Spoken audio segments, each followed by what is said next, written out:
Hello and welcome. Before we start, please make sure to subscribe to our YouTube channel for news and updates.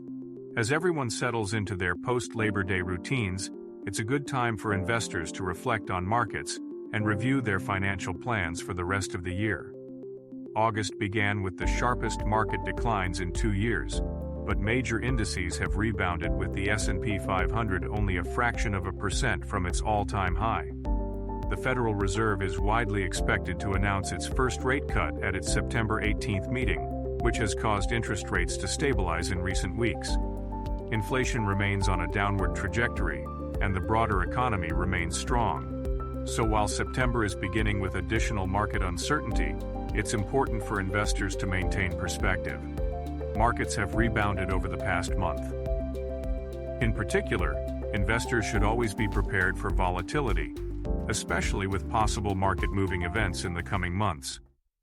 There is still uncertainty around the Fed's full rate cut path, the upcoming presidential election, and ongoing geopolitical risks.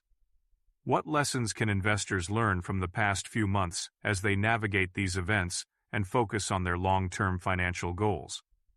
First, despite recent market swings, the S&P 500, NASDAQ, and Dow have gained 19.5%, 18.6%, and 11.7% with dividends this year, respectively.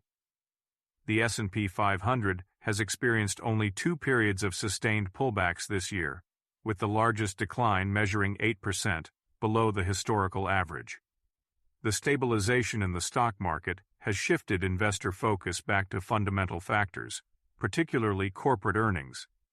This is because the stock market tends to mirror the trajectory of corporate profits over time, which in turn rises alongside the economy. Current earnings projections are positive, with an expected growth rate of 10% in 2024 and nearly 14% over the next 12 months. The Fed is expected to cut rates in September. The Fed is expected to begin cutting rates later this month after a rapid rate hike cycle from early 2022 to mid-2023. This is primarily because inflation has continued to improve. The Fed's preferred inflation measure, the Personal Consumption Expenditures Price Index, has decelerated to 2.5% overall and 2.6% when excluding food and energy.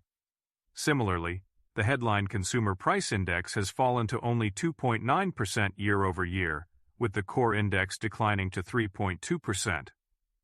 The year began with investors forecasting several rate cuts due to a possible hard landing. Then, when inflation ran hotter than anticipated in the first quarter, investors believed there would be no rate cuts this year. Now, the Fed is expected to cut rates by about 1 percentage point through the end of the year. Each of these turns resulted in shifts in the market. This is yet another reminder that markets can get ahead of themselves, and that it's often better to focus on the underlying trends. Interest rates are adjusting to a shift in Fed policy.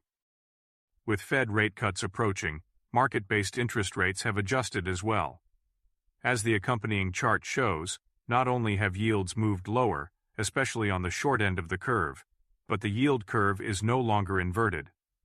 The spread between the 10-year and 2-year Treasury yields has flattened in recent days due to the expected trajectory of rates. If these moves continue, they could have several potential implications for the economy and markets. One reason some investors expected a recession in 2024 was precisely because the yield curve experienced its sharpest inversion since the 1980s. Historically, yield curve inversions precede recessions, since they typically occur later in the business cycle when the Fed has over-tightened. While a recession is always possible, this time could be different since higher short-term yields were the result of inflation shocks. The bottom line? How we react to stock market swings is perhaps more important than the market moves themselves. The uncertainty experienced by investors during the summer is a reminder to always stay focused on the long run as they work toward their financial goals. Thank you for listening. For additional information, please visit mraadvisory.com.